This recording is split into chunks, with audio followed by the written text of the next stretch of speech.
Bienvenido, Gerardo, bienvenido. Muy bien. Bueno, vamos con ese video entonces. Esperemos que técnicamente la, ¿Eh? la tecnología nos acompañe hoy.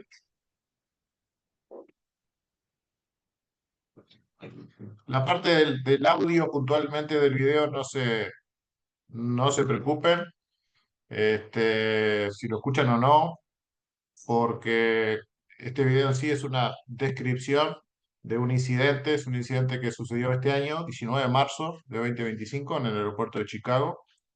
Eh, donde, bueno, se dio una situación entre dos aeronaves que llegó a configurarse como un incidente de una incursión en pista, ¿sí? Que si recuerdan, creo que casi todos los que estamos acá estuvimos en el briefing de incursión en pista que compartimos. Aquí tenemos una situación real y que sucedió este año. ¿Sí? Es simplemente un minuto y bueno, la idea es tener una idea de qué pasó con esas dos aeronaves, así después pasamos a la presentación.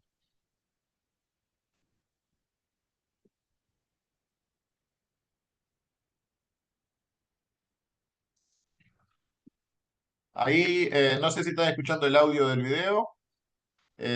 Si no lo están escuchando, básicamente lo que le va a mostrar es, yo igual después lo voy a volver a explicar en la presentación. Eh, Ahí recién pintaba de color, vamos a decir, la pista 31 Charlie, que es la central. Ahí venía la aeronave de aviación comercial que iba a aterrizar. Eh, Posteriormente van a ver que aparece una flechita que indica otra zona del aeropuerto. Por ahí aparece una aeronave de aviación ejecutiva, ¿sí? Que es la que en definitiva va a cometer la incursión en pista.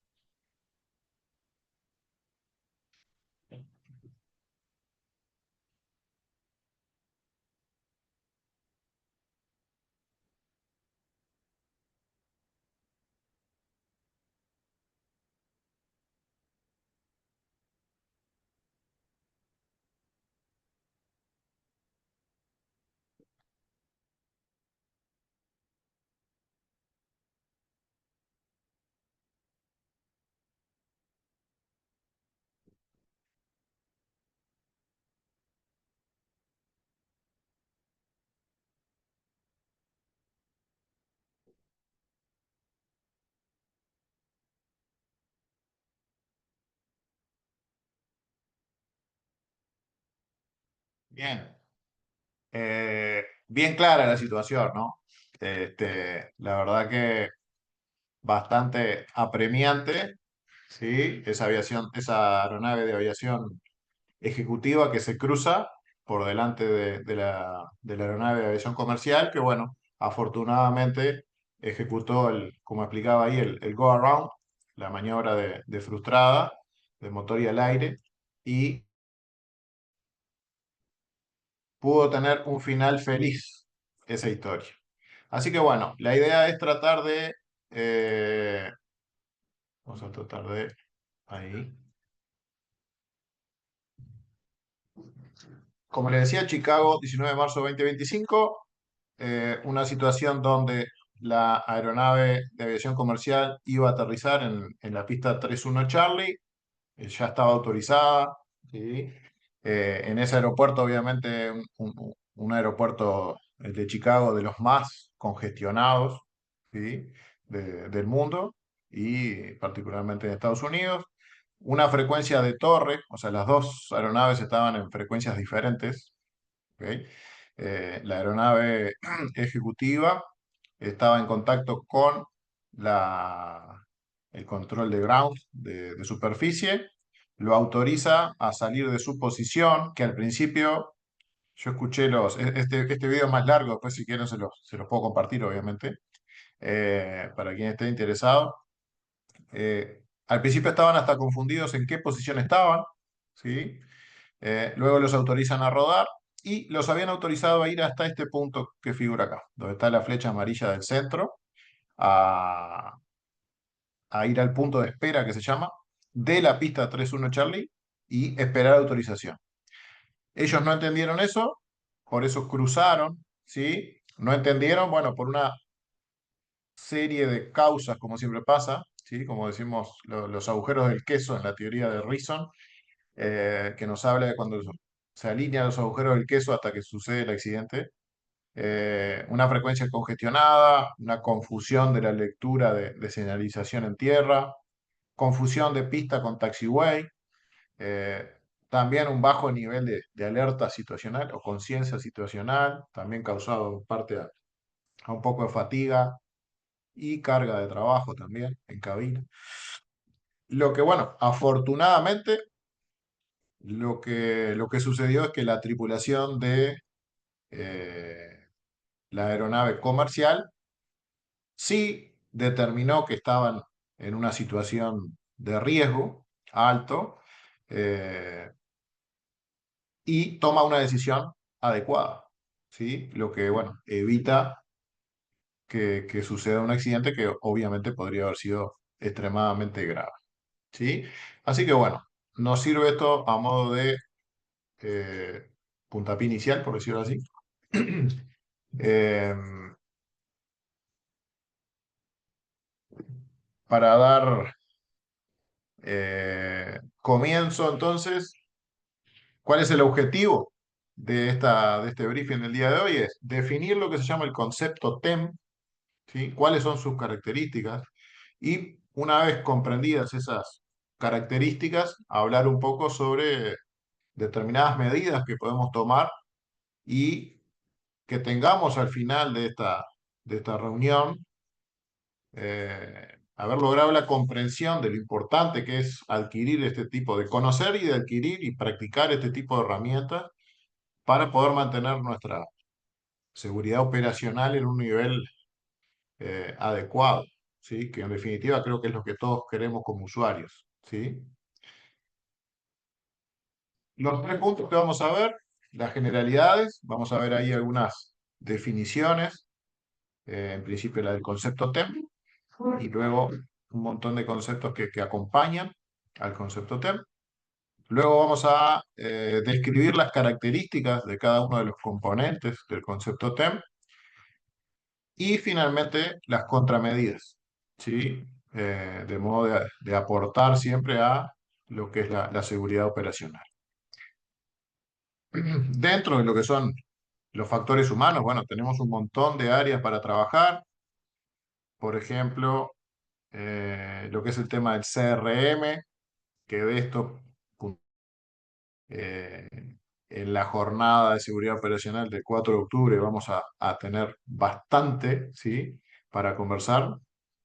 CRM que, para hacerlo bien, bien breve, comenzó allá en la década del 70 como el gerenciamiento de los recursos de cabina y que luego fue pasando por diferentes etapas hasta lo que es hoy el gerenciamiento de los recursos completos, o sea, desde la cabina y todo lo que son el resto de este, esos factores que participan en la actividad, ¿sí? No solo los pilotos, sino tripulación, mecánicos, control de tránsito aéreo, inclusive hasta los directivos de las respectivas empresas. Eh, Asociado a lo que son los conceptos de CRM está el concepto TEM. Algunos elementos comunes que se han visto a lo largo de la historia cuando se analizan los accidentes son, como lo pueden ver en pantalla, tripulaciones que estaban calificadas y entrenadas, ¿sí? Obviamente nadie deseaba crear un accidente, se procedía de manera normal y rutinaria. Lo que sí se detectó que, bueno, no fueron asertivos, que pensaban que está todo bien, todo ok, y que evidentemente no identificaron ningún error ni atacaron ningún error, ¿sí? O si lo identificaron y lo atacaron, fue, fue, fue tarde. Acá es donde vamos a relacionar algunos, viendo bien por arriba, sobrevolando lo que es el concepto de CRM, algunos tópicos que son fundamentales, ¿sí? Como están descritos ahí, ¿sí? Comenzando por el liderazgo y así sucesivamente, como lo pueden leer, hasta llegar a lo que es la gestión del error. Eh, Ahí es importante destacar lo que, por ejemplo, hoy en día se observa cuando se hace la contratación de los nuevos pilotos en la línea aérea, que se apunta a lo que son las soft skills, las habilidades blandas. ¿Sí? Hoy en día, más allá del conocimiento técnico, ¿sí? Que pueda tener un piloto, que obviamente por algo llegó a tener sus licencias y sus habilitaciones, eh, que, que se pueda poseer determinado nivel de esas habilidades, de poder tener una comunicación efectiva, de poder manejar las cargas de trabajo, ¿sí? De poder trabajar en equipo, el poder tomar decisiones, sobre todo bajo presión, resolver conflictos, ¿sí? Eh, Son todos condimentos que aportan a lo que es el CRM y dentro de los cuales está lo que se llama la gestión del error. Como un antecedente, ¿sí? Porque todo tiene un inicio. eh, Esto comenzó allá por la década de los 90, en principio como un proyecto de investigación de la Universidad de Texas, junto con Delta Airlines, donde se empezaron a hacer algunas auditorías eh, en lo que se llamaba el concepto de Auditoría de Seguridad de Operaciones de Línea, la sigla LOSA, que lo pueden ver ahí quizás en eh, alguna publicación en la red. Y luego en el año 1996 ya se comenzó a practicar en forma efectiva, donde la primera empresa fue Continental Airlines, eh, ese primer LOSA basado en lo que es el TEM. Así que bueno, vamos a ver qué es el famoso TEM, que seguramente hasta ahora todos están preguntándose, bueno, ¿y qué es el TEM? ¿Qué es el famoso TEM? Porque capaz que muchos de ustedes capaz que lo conocen, pero capaz que muchos de ustedes no, nunca lo vieron, así que vamos a definir qué es el famoso TEM. TEM es una sigla, ¿sí? En inglés, que es Threats and Error Management. Lo practiqué unas 15 veces más o menos, sobre todo la palabra threats, porque es bastante difícil. Que threats son las amenazas, los errores, y management, el gerenciamiento o la gestión. ¿Sí? Y dentro de ese concepto, ¿sí? Vamos a tener tres componentes básicos. El error en sí, lo que es la amenaza o las amenazas, y luego lo que se llama un estado no deseado, o también posteriormente lo vamos a ver como con la sigla UAS, ¿sí? Undesired Aircraft State, ¿sí? Estado no deseado. Bien, vamos a comenzar a describir cada uno de esos componentes. Las amenazas en sí son cosas o sucesos que, como dice ahí, ocurren más allá de la influencia de la tripulación de vuelo. O sea que la tripulación de vuelo no tiene directamente incidencia en la amenaza. La amenaza es algo que aparece, ¿sí? Después vamos a ver ejemplos. Yo ahí pongo, por ejemplo, aves, presencia de aves. Obviamente, esas amenazas, como todo en la vida, lo que hacen es aumentar la complejidad a nivel operacional y que se deben gestionar en forma adecuada, ¿sí? Tomar medidas para mantener el margen de seguridad. Luego están los errores. ¿Qué son los errores? Bueno, primero que es algo que ya viene con nosotros, ¿no? El ser humano lo tiene adquirido. Parte de la vida del ser humano es el error. Llevado a la parte aeronáutica son acciones o inacciones, ¿sí?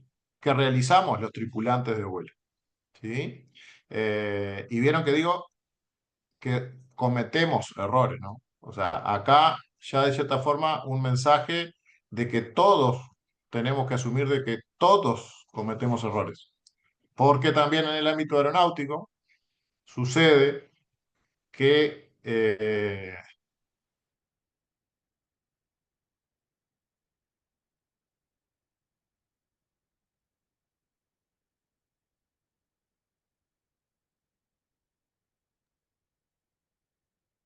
Y no, Muchas veces nos creemos que somos PF, pilotos fenomenales, ¿sí? Y en realidad eh, cometemos errores, somos humanos, ¿sí? Esas acciones o inacciones, eso es importante también, muchas veces se cometen errores por hacer, pero otras veces se cometen errores por no hacer algo, ¿ok? Son lo que van a llevar a que si nosotros tenemos intenciones de realizar algo, por decir algo, un aterrizaje, ¿sí? En forma eficiente, segura, quizás estamos cometiendo un error, como se puede ver gráficamente en las imágenes, donde tenemos un avión que tiene su palanca de tren arriba y vamos para el aterrizaje. Obviamente, el final no va a ser un aterrizaje seguro, ¿sí? O sea que en ese caso, por una inacción de no bajar el tren, sumado a, por ejemplo, una mala comunicación entre pilotos, o si es un piloto solo, una inacción de no chequear su lista, su checklist, ¿sí? Estamos cometiendo un error. Así que bueno, se van a reducir los márgenes de seguridad y obviamente vamos a estar en una situación complicada. Finalmente, tenemos el tercer elemento, que son los UAS, el estado no deseado de aeronave, ¿sí? Que es una desviación de esa posición o de velocidad que nosotros queremos estar o deberíamos estar, pero que son provocadas por la tripulación. O sea que de los tres elementos, la amenaza, la tripulación no tiene dominio sobre la amenaza, pero sí sobre la detección del error, sea por una acción o por una inacción, y finalmente el haber llegado a una situación no deseada, ¿sí? Como por ejemplo una configuración incorrecta de aeronave, donde los márgenes de seguridad se van a ver disminuidos, ¿sí? Por ejemplo, una mala evaluación de el viento sobre pista nos puede llevar a, como la imagen que vemos en la parte superior, un aterrizaje bastante complicado, ¿sí? Quizás se podría haber determinado, antes de llegar a esa situación, de haber efectuado un motor al aire o una arremetida, haber cancelado el aterrizaje, etc.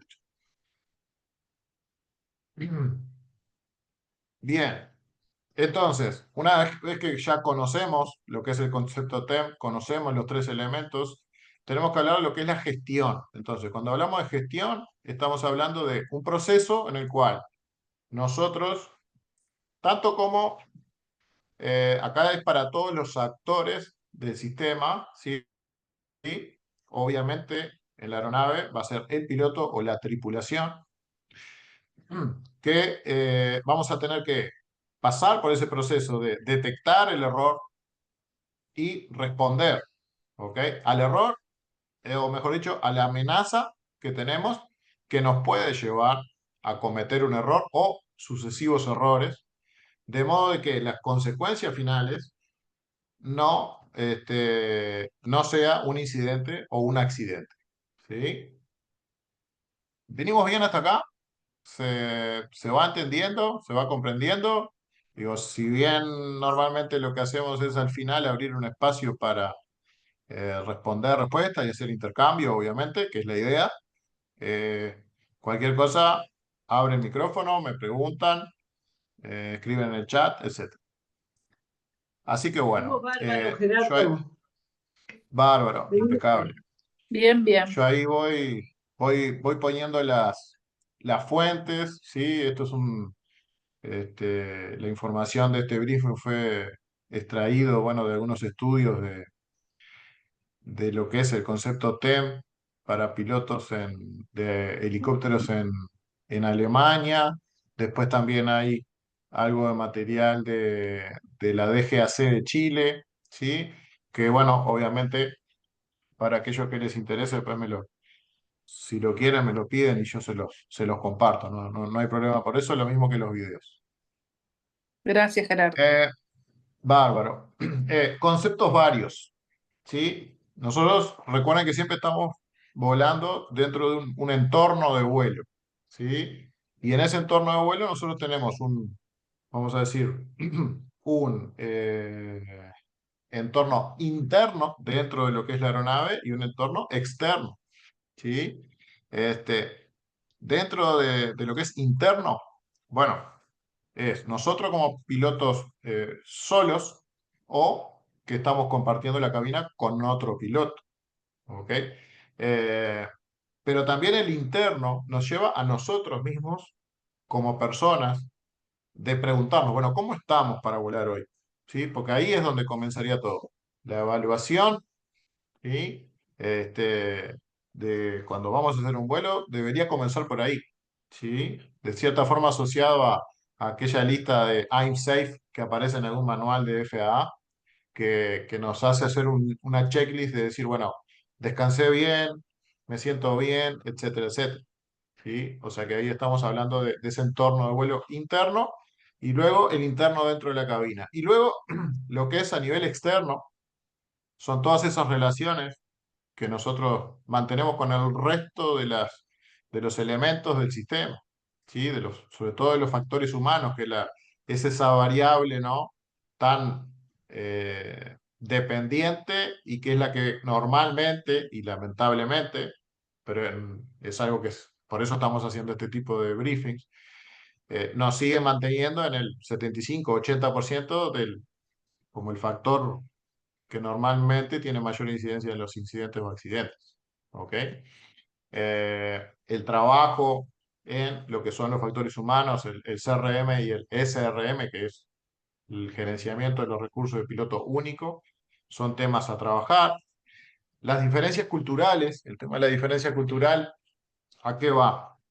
Por ejemplo, en línea aérea, eh,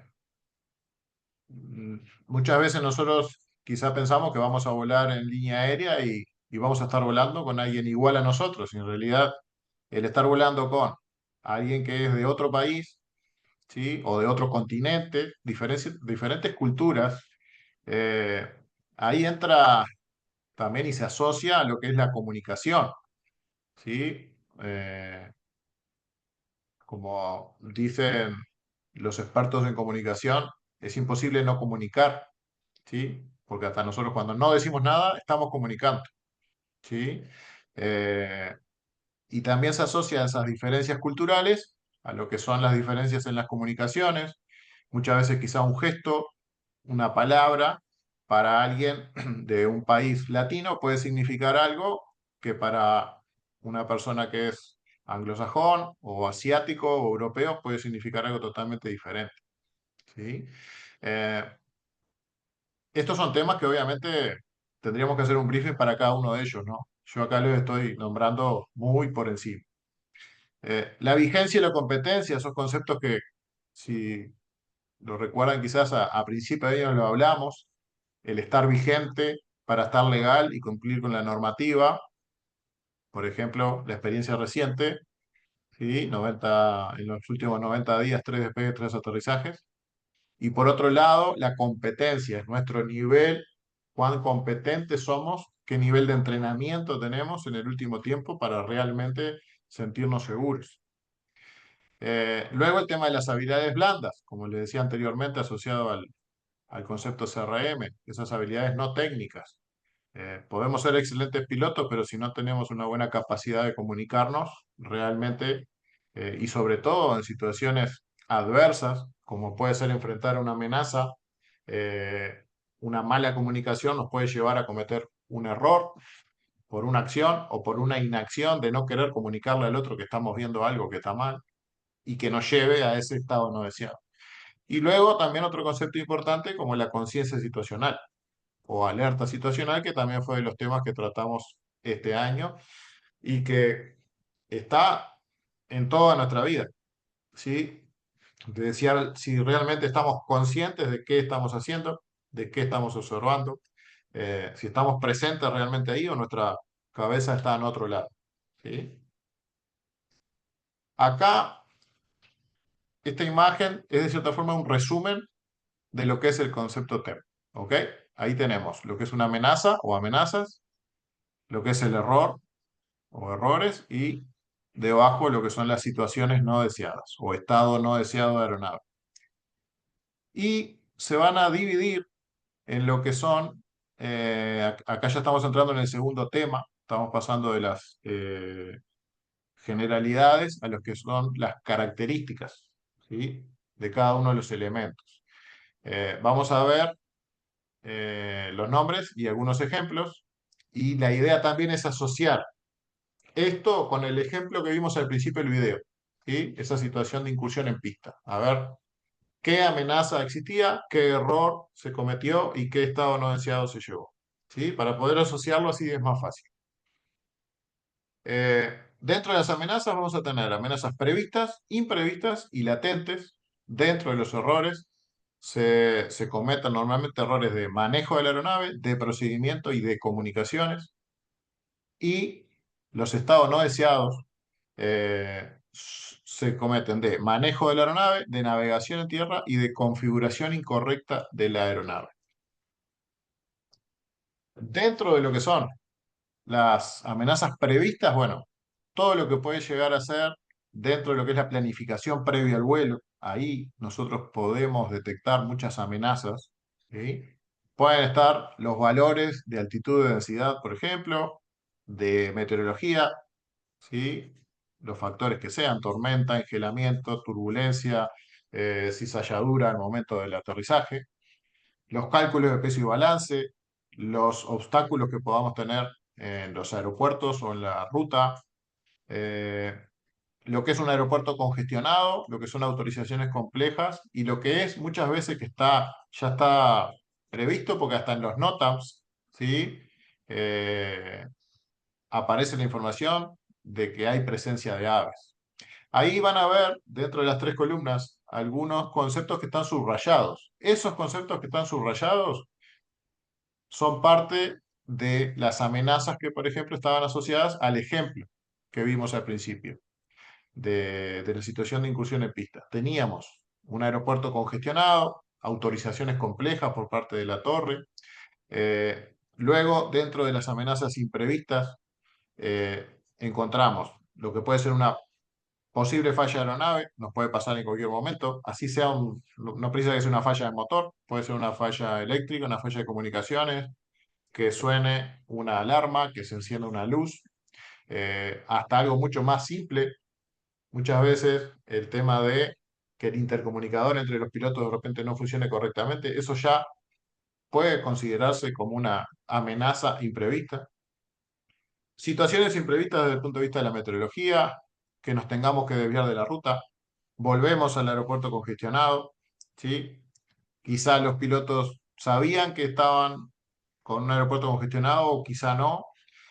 Una fraseología no estándar, cuando, por ejemplo, si bien ya está todo establecido cuál es la fraseología que tenemos que manejar, y muchas veces o un tripulante o un control de tránsito aéreo no maneja una fraseología estándar.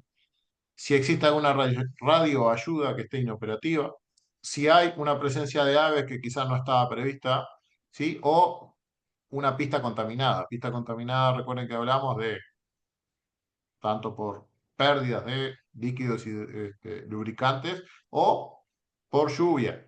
Una pista puede estar húmeda, puede estar mojada, puede estar encharcada o puede estar inundada.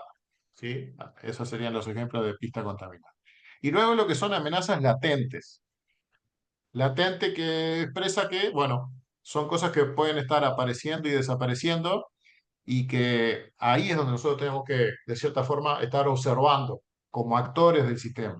Y acá no, esto precisamente no se aplica solo a los pilotos, sino a los que están capaz que por fuera, ¿sí? Del vuelo.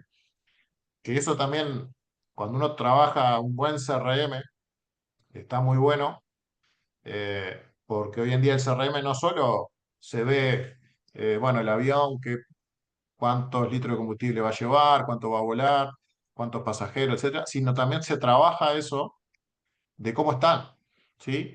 El comandante, por ejemplo, ya le pregunta al primer oficial y al resto de la tripulación, bueno, ¿cómo están? ¿Descansaron bien?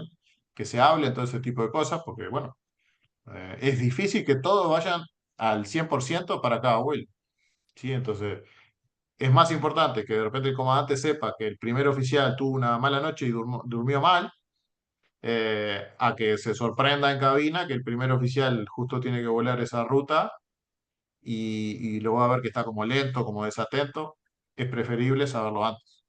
¿Sí? Dentro de esas fallas latentes, esas amenazas latentes, está lo que es la cultura operacional de una empresa, por ejemplo, o puede ser también la cultura operacional de un piloto, cómo se formó. Todo eso nace desde la semilla, como decimos nosotros, desde que se formó inicialmente. Cambios que puedan existir en la empresa, presiones a nivel operacional, que haya mucha rotación de tripulaciones, el diseño mismo de lo que son las aeronaves. Luego algunos ítems que están asociados al ejemplo, la fatiga, el estrés, la complacencia, el relajarse, ¿sí? Pensar que estaba todo bien, el estado psicológico, un exceso de confianza, algún nivel de experiencia reciente o de entrenamiento deficiente, ¿sí? Vigencia, competencia, lo que estábamos hablando hoy. Pasando a los errores vamos a tener de manejo de aeronave, de procedimiento y comunicaciones, ¿sí? De manejo de aeronave podemos tener lo que es la interacción mismo con la aeronave, aplicado a, sobre todo línea aérea, lo que es el manejo manual y no tanto el vuelo de automatización, donde ya se vuela más por piloto automático, pero hay que controlar ese sistema, ¿sí? Eh, los controles de vuelo, los sistemas en general, los instrumentos, que funcione todo correcto, los errores que se puedan cometer a nivel de comunicaciones o de operaciones de aeropuerto, que fue lo que puntualmente pasó, ¿sí? En esta situación, confusiones de dónde se estaba saliendo, por qué calle había que rodar, ¿sí? Si estaban o no autorizados a cruzar una pista, ¿sí? Que todo eso termine incidiendo en definitiva en lo que es la operación. Y que son cosas que perfectamente se pueden eh, evitar, porque eso uno lo aprende o lo debería aprender y entrenar desde el momento de la formación. Es como nosotros hablamos ahí en Chocli.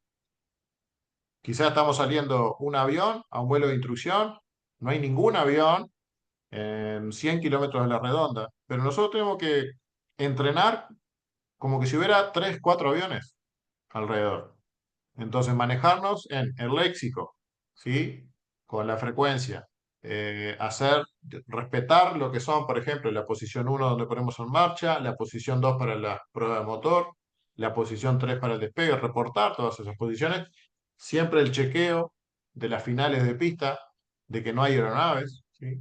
Porque mañana nos sale un vuelo a, no sé, hacia Melilla, y ahí como que nos vamos a sentir, como no estamos acostumbrados a una operación con 3 4 aviones, ¿sí? En tránsito, nos va a sorprender, nos va a sorprender y nos va a pasar por encima esa situación, ¿sí? Entonces ahí sí nos vamos a sentir que tenemos muchas amenazas en la vuelta y seguramente vamos a cometer muchos errores en un vuelo simple, como puede ser un vuelo visual diurno de Paysandú a Adami, ¿sí?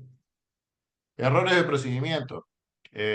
Por ejemplo, hacer cálculos erróneos de peso y balance, ¿sí? Un centro de gravedad o muy adelantado o muy retrasado. eh, la carga de combustible que no sea la adecuada, ¿sí? Un briefing incompleto, ¿sí? Muchas veces el briefing previo al vuelo quizás se hace en forma media rápida, porque bueno, tenemos esa ansiedad de querer ir a volar, capaz que chequeamos meteo, pasamos plan de vuelo y pasamos la prevuelo y bueno, nos vamos. Pero siempre el tomarnos unos minutos para decir, bueno, el vuelo de hoy vamos a hacer esto, las maniobras que vamos a practicar son estas, las emergencias simuladas que vamos a hacer son estas, y siempre, por más que lo hagamos siempre y digamos siempre lo mismo, el tema de decir, bueno, en caso de emergencia, el avión se va a hacer cargo del instructor, por ejemplo. El traspaso de comando va a ser el estándar, donde el instructor va a decir mío el avión, el alumno va a decir suyo el avión y va a soltar todo, y el instructor mío el avión. ¿Ok? Algo tan simple como eso, que se debe decir todos los vuelos, eso ya nos da otra seguridad. ¿Sí? Eh, los errores de cumplimiento de los SOP. Los SOP son los procedimientos estandarizados de operaciones que normalmente también se tiene a nivel de línea aérea y que bueno, nosotros a nivel de escuela también tenemos procedimientos estandarizados. Y después las checklists. Las checklists para algo están la memoria falla, ¿sí? O no cumplimos con una checklist, o la hacemos salteado, o realizado tarde, o a veces puede pasar, ¿sí? Las checklists nuestras están todas en inglés, ¿sí? Y muchas veces ahí puede haber una barrera en cuanto al idioma, ¿ok? Y también sucede, ¿sí? Seamos uruguayos que capaz que no tenemos determinado nivel de inglés y no comprendemos algo, o también tenemos alumnos que de repente vienen del norte del país y que también se les complica, ¿sí? Y que también nos afecta lo que son los errores de comunicación interna y la comunicación externa. La comunicación interna dentro de cabina, sea por errores o por malas interpretaciones, o por dar por sentado que no, el otro lo va a hacer, ¿sí? Eh, Como muchas veces pasa hasta en la vida misma, ¿no? Damos por hecho que el otro lo va a hacer y capaz que simplemente preguntarle, estamos de acuerdo que tú haces tal cosa, ¿no? Simplemente con eso, quizás estamos evitando este, algo, el llegar a un estado no deseado. Y luego la comunicación externa, entre tripulación y control de tránsito aéreo, ¿sí? No tenemos que tener miedo a hablar con la torre o con los controles de tránsito aéreo. Si tenemos alguna duda, preguntar. ¿Me confirma tal instrucción? ¿Sí? Porque además, por ejemplo, en el caso nuestro de Chocli, eh, es algo, ¿sí? A tomarlo en cuenta. Nosotros podemos hacer clases teóricas, clases de práctica, practicarlo en el simulador, practicarlo en el avión. Pero bueno, inconscientemente estamos relajados que del otro lado no nos va a contestar nadie, ¿sí? Eh, pero son cosas que tenemos que seguir practicándolas porque en algún momento nos puede tocar venir a hacer algún vuelo a un aeropuerto controlado y no vamos a saber cómo manejarlo, ¿sí? Y la mejor forma de aprender, ¿cuál es? Equivocándonos y aprender del error. Eh, o sea, de los tres errores, cualquiera de los tres puede ser más o menos grave, pero ¿qué es lo más importante? Y bueno, detectar el error, interpretarlo y después dar una respuesta, ¿sí? Porque de ahí, si yo detecto, interpreto y doy una buena respuesta, ahí voy a hacer un buen control, ¿sí? Voy a tomar una acción evasiva, ¿sí? Que no me deje llegar o que si llegué a un estado no deseado adicional, pero que no me haga cometer otro error, ¿sí? Porque si no ahí se siguen alineando los agujeros del queso o los eslabones de la cadena se siguen uniendo hasta que llegamos al estado no deseado y bueno, y posteriormente podemos llegar al incidente o al accidente. Dentro de lo que son los estados no deseados de aeronave, tenemos de manejo de aeronave, de navegación en tierra y de configuración incorrecta. Eh, Dentro de lo que es manejo de aeronave, bueno, podemos tener afectaciones por estela turbulenta de repente de otras aeronaves, en el control básico de la aeronave, altitud y potencia, ingresar a un espacio aéreo no autorizado, continuar una aproximación no estabilizada, ¿sí? Una aproximación no estabilizada es esa aproximación, es más aplicable a lo que es línea aérea, pero perfectamente lo podemos asociar a nuestra actividad en aviación general, es mantener una aproximación al aterrizaje, en la cual el avión viene controlado en una senda de descenso, alineado con la pista, configurado para el aterrizaje, ¿sí? Y con la velocidad y configuración correcta.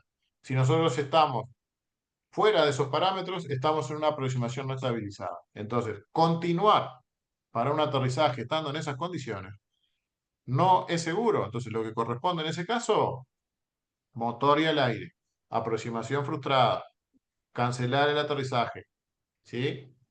Que tiene que ser tomado como una acción de seguridad y no como una acción vergonzosa, porque también muchas veces lo tomamos los pilotos como diciendo, no, si yo arremeto, todos los que están mirando, seguramente no haya nadie, van a decir que yo cancelé el aterrizaje y arremetí.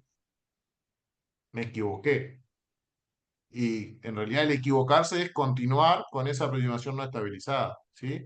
Y vengo tan desestabilizado que ni siquiera aterrizo en el primer tercio de pista, aterrizo en el segundo tercio de pista y ya comprometiendo la posibilidad de frenar o quizá de despistarme y seguir de largo, ¿sí? O sea que ahí tenemos todas situaciones no deseadas en el caso de manejo de aeronave. Segunda columna, navegación en tierra. Acá entran todos en el ejemplo que vimos en el video, ¿sí? Errores en el rodaje, confusión de calle de rodaje o de pista, incursión en pista, ¿sí? Todas de navegación en tierra. Y luego de configuración incorrecta, sea por desconocimiento de sistemas, esto pasa, atención con esto, la configuración incorrecta de aeronave por desconocimiento del sistema pasa o por falta de experiencia o por falta de entrenamiento, pero sobre todas las cosas cuando estoy haciendo la transición a un avión, ¿sí? Cuando estoy volando un avión nuevo, ¿sí? No sé, hice el curso de vuelo en el Luzcombe y voy a empezar a volar el 150, por más que sea un avión sumamente sencillo, la precaución. Estoy haciendo transición a un avión, prestar especial atención. Hice el curso en el 150, paso a un 182, transición de aeronave. ¿Sí? Que se prendan esas luces amarillas. No es para crear miedo ni temor, es simplemente advertencias de estas situaciones. Paso a un avión multimotor, a un Baron, lo mismo. Muchas veces por desconocimiento, por falta de experiencia, por falta de entrenamiento, puedo llegar a una configuración incorrecta. O, bueno, a una distracción, a una falta de alerta situacional, que fue puntualmente lo que también se llegó en el caso de la aeronave, y a ajustes incorrectos de repente de potencia o configuraciones. Un tren arriba, no ajustar los flaps, etcétera, etcétera. En el caso de este incidente, tenían también un tema de las luces, no habían prendido todas las luces que debían de prender. Importante, el estado no deseado de aeronave es un estado transicional, ¿sí? No es un resultado final, ¿ok? O sea, es un momento en el cual hubo una amenaza, esa amenaza nos pudo haber llevado a un error y nos llevó al estado transicional no deseado, ¿sí? Por ejemplo, como vemos en la imagen, aeronave, incursión en pista y la aeronave que va a aterrizar, que si no la ve, le va a aterrizar arriba, se produce el accidente, ¿ok? Eh, Eso es un estado transicional, estado no deseado. El resultado final, los posibles resultados, ¿cuáles pueden ser? Bueno, que sea intrascendente, se vuelva a la operación segura, que se provoque otro error adicional o que finalmente exista un suceso, como en este caso un incidente. De cierta forma, en este estado, en esta situación, perdón, fue un incidente, porque la incursión en pista ya se considera como un incidente. ¿Sí? No, no tuvieron contacto en las aeronaves, pero porque la aeronave comercial abortó, ¿sí? Ese aterrizaje. Si no, ¿qué hubiera pasado? Un accidente, como lamentablemente sucedió en el peor accidente aeronáutico de toda la historia, el accidente de los rodeos, ¿sí?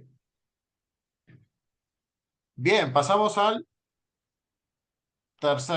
la tercera parte, del tercer punto, ¿sí? La verdad que se ha pasado volando este briefing. Las contramedidas, ¿sí?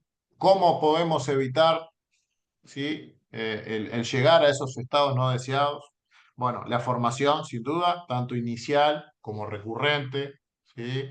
Esto, como siempre lo decimos, no puede pasar que hago un curso de vuelo, practico pérdidas, padrón simulado de emergencia, apruebo el examen, tengo mi licencia, vuelo, y después, como no me lo piden, nunca más hago un vuelo con un instructor como para volver a practicar todas esas maniobras. Al menos, ¿sí? Y esto es algo personal, una vez al año, como mínimo. Para mí tendría que ser entre uno y por lo menos dos, ¿sí? Veces al año debería hacer un vuelo de ese tipo con un instructor para volver a chequear esas maniobras, ¿sí? Formación y entrenamiento. Luego la planificación. ¿Cuántos de nosotros, ¿sí? Tomamos la cartilla genérica de la escuela y chequeamos la lista de 11 puntos de planificación de vuelo? Si nosotros cumplimos con esa checklist, seguramente salgamos prácticamente con 100% seguros de que no nos olvidamos de nada. Eh, Luego los procedimientos estandarizados, ¿sí? Cumplir con los procedimientos estandarizados. Si no están escritos, nosotros como pilotos, ¿sí? También podemos escribirnos nuestros procedimientos estandarizados. Bueno, ¿cómo me organizo yo para un vuelo? Bueno, primero que nada, descanso bien. Luego, hacer una buena planificación de decir, si yo tengo que salir a tal hora a volar, tengo que estar por lo menos una hora antes en el aeropuerto, tengo que por lo menos salir, depende de donde viva, 30 minutos antes de casa. Por lo menos 30 minutos antes me tengo que haber levantado a desayunar. Eso ya es parte de la planificación, ¿ok? Y de ahí para adelante todo lo que sigue, ¿ok? Nosotros tenemos que ser, por sobre todas las cosas, personas metódicas, personas disciplinadas. ¿Sí? No puedo salir a volar así nomás. Voy a salir a volar. Bueno, ¿y qué voy a hacer en el vuelo? No sé, voy a prender el avión, despego y después veo. No es así como se planifica un vuelo. Después el cumplimiento de las checklists. Tengo que cumplirlas, ¿sí? Leerlas, conocerlas. Y no solo los procedimientos normales, los procedimientos de emergencia también. Luego todo lo que es la formación y entrenamiento en CRM y SRM. Y bueno, y luego lo que nosotros podemos aportar desde lo que son briefings de seguridad operacional, como en este caso, donde siempre estamos, ¿no? Viendo determinadas situaciones, repasando, por ejemplo, lo que es la aplicación de la teoría del doctor Reason, ¿sí? De la teoría del queso suizo, cómo esas amenazas, esos errores, esos estados no deseados, eh, si yo aplico determinada medida, me puede llevar a un funcionamiento seguro que sea un final intrascendente o que pueda terminar en una situación de incidente o accidente. ¿Sí? Hay mucho material, hay mucha bibliografía y hay mucho para trabajar en esto. Llegando casi al final. Conocimos el modelo TEM, estamos tratando de, bueno, informar al menos, ¿sí? Sino enseñar sobre lo que es el TEM, y luego, bueno, deberíamos evaluar, ¿sí? Si el próximo paso, en todo caso, sería trabajar un poquito más en este concepto TEM, ¿sí? Se pueden hacer talleres, ejercicios de esto, donde planteamos diferentes situaciones y cada uno hace los análisis y siempre buscando la mejora continua, porque en la seguridad de vuelo, la seguridad operacional, es algo continuo el trabajo. ¿Sí? Los puntos que vimos, las generalidades, ¿sí? Describimos todo lo que son, cómo está incluido el concepto TEM dentro de lo que es el CRM, factores humanos. Describimos los tres elementos, errores, amenazas, errores y los estados no deseados. Vimos las características, algunos ejemplos y finalmente algunas contramedidas. ¿Qué contramedida final podríamos indicar acá como para llevarnos? Luego de repasar, bueno, cuál era el objetivo. Espero haber sido dentro de todo lo más claro posible y que se haya comprendido lo que es el concepto TEM y la importancia que tiene. Eh, Irnos con estas ideas, ¿sí? De que todos cometemos errores, ¿sí? No importa el área, ¿no? Sea línea aérea, sea aviación agrícola, sea escuela, aceptar de que todos cometemos errores, aceptarlos a esos errores y por sobre todas las cosas tomarlo como un elemento de aprendizaje, ¿sí? Que no sea una vergüenza de cometer un error, no. Bueno, los que han sido alumnos míos ya conocen unas cuantas historias mías, como yo le digo, me encanta contar las perdidas, porque no tengo vergüenza en decirle, sí, me pasó esto, me pasó aquello, porque lo tomé como un aprendizaje, ¿sí? Aprendizaje propio que, bueno, hoy en día tengo la suerte de poder transmitir.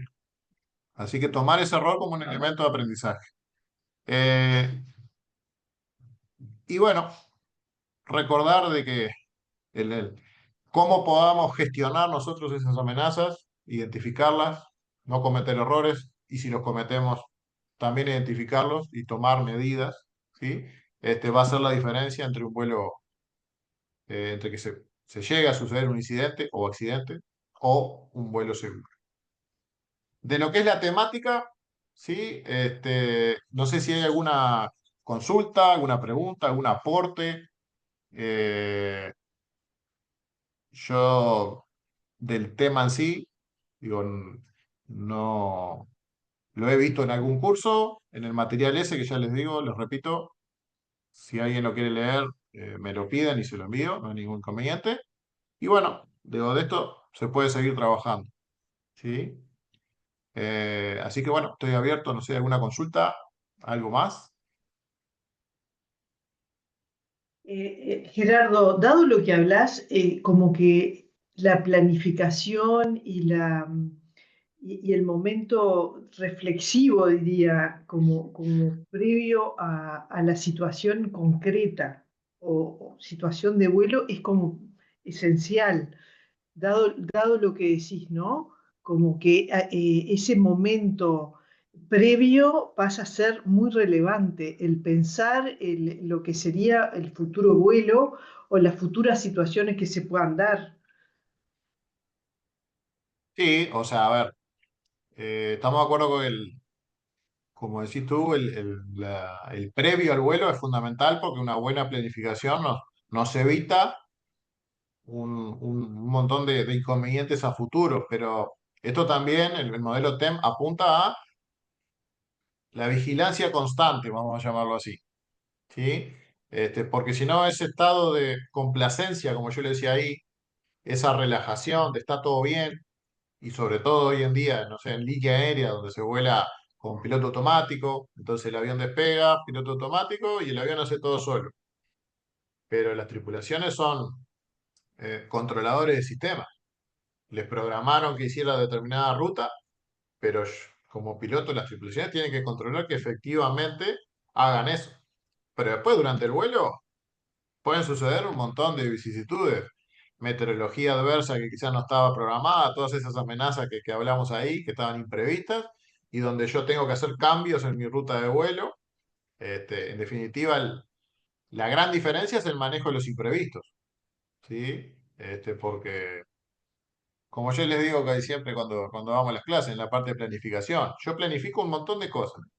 Por ejemplo, el ir a aeropuertos alternos, ¿sí? Si no puedo aterrizar en mi aeropuerto de destino. Si yo finalmente pude cumplir mi vuelo, aterrizar en mi aeropuerto de destino y no tuve que ir al aeropuerto alternado, es información que me quedó ahí guardada, pero no fue tiempo de más, porque en definitiva eso me daba tranquilidad de que si no podía ir al destino, tenía el alternado y yo tenía toda la información de qué pista existe, qué frecuencia de comunicación tiene, qué servicios tiene, ¿sí? O sea que durante la previa, y es un momento fundamental, sí, tanto de la planificación del vuelo en sí y de la planificación personal que uno tiene que tener. Pero después es una vigilancia constante, ¿no? Que uno tiene que hacer eh, de esas distintas situaciones que se pueden ir dando. ¿Sí? Quizá lo veo ahí a Daniel. ¿Qué tal, Daniel? ¿Cómo estás? ¿Qué tal? ¿Cómo les va? Estoy esperando, si nadie tiene que decir nada, yo les comento algo, pero Aprovechando que, bueno, tu experiencia es fundamental acá, me parece, Martín. Daniel, perdón. Adelante. justamente estaba escuchando y estaba esperando a ver si alguien, Lo que yo veo acá ha sido un resumen que les puedo dar, humildemente. En todo esto hay un equipo que puede ser mono equipo, y ahora les explico por qué, o un gran equipo. En las tripulaciones de vuelo, me refiero. Mono equipo cuando sale el piloto solo a volar, sale solo. ¿Ah? Es el solo, para todo, que es el caso normalmente del piloto privado, aunque yo siempre aconsejo traten de no volar solo, salvo aquellos vuelos que tengan que hacer para cumplir, para sacar la licencia. Pero siempre en lo posible volar acompañado por alguien, si es piloto mejor, o aunque sea para pasarle una lista, aunque no sea piloto. ¿Ah? Eso por un lado. Es decir, así como dije, mono equipo puede ser un equipo multitudinario, por ejemplo, en una línea aérea que entra en todo el mundo, es decir, la tripulación que va en la cabina, la tripulación, los auxiliares de cabina, todas los controladores, porque ya evidentemente se mueven a aeropuertos más grandes. Es decir, el problema puede ser, vamos a suponer, en Choclin, que tenemos, como decíamos hoy, prácticamente no tenemos tránsito, o podemos ir a un lugar no mediano, sino con un poquito más de tránsito, que sería Durazno o Carrasco, un poquito más. Porque en Carrasco, así como estamos hoy, tampoco tenemos mucha operación. Pero si vamos a Aeroparque, es un vuelo tras otro, es un avión tras otro. Entonces, evidentemente, ¿qué es más difícil cuando la persona va sola? Pienso yo. Cuando hay una cooperación de equipo, en el caso de una tripulación de vuelo, el copiloto asiste al comandante y bueno, con la teoría del piloto que vuela y piloto que no vuela, como el copiloto también vuela igual que el comandante, es decir, en lo que son instrumentos de vuelo, no decide como comandante, pero vuela. Entonces, cuando uno vuela, el otro lo asiste. Bueno, cuanto mayor cooperación hay, eh, se tratan de eliminar en la mayor medida posible los errores que uno pueda cometer en una cabina. Que sí, siempre tendemos a cometer errores, siempre tendemos. Por eso están los simuladores para corregirnos, las líneas aéreas van cada 6 meses. Siempre tendemos porque tendemos a salirnos de esa norma. Y tenemos que ser conscientes de eso y reentrenarnos para mantenernos en esa norma que nos permite tratar de hacer las cosas lo mejor posible. Y aceptar, sí, que puede haber errores para poder corregirlos. ¿Ah? Bueno, eso nada más quería decirles. Gracias. Excelente, Daniel. Muchas gracias por el aporte. Eh, no sé si alguien tiene alguna otra consulta, alguna duda. Bien. Eh, bueno, este briefing entonces va a quedar eh, en lo que es el canal de YouTube. Eh, obviamente quedo atento a cualquier consulta que me puedan hacer posteriormente si quieren hacerlo. Y eh, una última información sumamente importante, ¿sí? Invitarlos a la jornada del sábado 4 de octubre, donde vamos a tener la oportunidad de disfrutar, ¿sí? De, el comandante Daniel Pujol. Daniel Pujol, ex comandante de Pluna, de Copa, ¿sí? Un profesional y una persona espectacular para disfrutarlo, que bueno, vamos a hablar sobre puntualmente lo que son temáticas generales relacionadas al CRM. Él es un experto en ese tema y que bueno, va a ser un placer recibirlos en Papa Charlie para disfrutar de esa jornada. Bien, no sé, ¿algo más? Agradecerte, Gerardo. Imponente todo lo que uno toma conocimiento y bueno, y las herramientas o lo que lo que se tiene o lo que no se tiene, y hay que darle la importancia merecida, ¿no? O sea que muy agradecido por todo tu charla, que fue un aprendizaje tremendo. Gracias. Excelente. Bueno, de mi parte, un gracias enorme por acompañarme. Es una gran alegría tener estos intercambios y bueno, estamos a disposición por cualquier comunicación que quieran realizar con la escuela. Así que Muchas bueno, gracias, un placer. Gerardo. Que pasen muy bien. Estamos en contacto. Bueno, Un gracias. abrazo enorme a todos. Buenas Chao. tardes. Chao. Chao a todos. Chao, Chao, chao. Chao, chao. chao.